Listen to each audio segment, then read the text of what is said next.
L'inspection se déroule comme prévu, mais crime, on n'a pas pu lever le drone pour regarder la toiture parce qu'il mouille, la toiture elle est vraiment haute.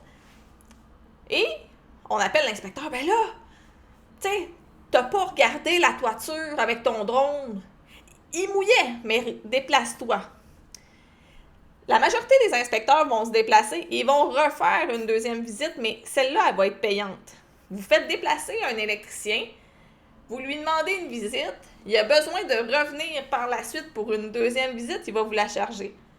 En général, les inspecteurs en bâtiment, on va charger forfaitaire. Mais c'est écrit dans les petits caractères que si on a des services supplémentaires, on va les charger.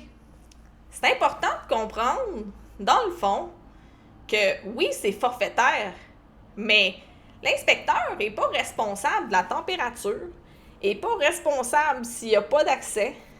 On essaye de l'aider, mais vous pouvez pas dire l'inspecteur a mis une limite puis il n'a pas regardé la toiture.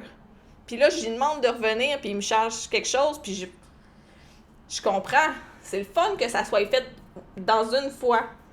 Mais ça se peut très bien que l'inspecteur te charge pour la deuxième visite. C'est pas parce que ça faisait partie de la convention de service. Il y a des notions de sécurité, il y a des limites à l'inspection et ça, tu dois le comprendre comme acheteur. On n'est pas. J'ai pas encore la capacité de faire voler mon drôle sous une pluie battante. J'ai pas la capacité non plus de donner des coups pour ouvrir une trappe d'accès d'un vide sanitaire puis de casser la glace. C'est une bonne logique à avoir. On essaye de faire au mieux, de vous accompagner, de faire le kilomètre de plus. Mais si vous demandez qu'on retourne sur le bâtiment, ça se peut qu'il y ait des frais. Moi, j'en charge parce que je respecte mon temps. Je respecte aussi la compétence de mes inspecteurs en bâtiment.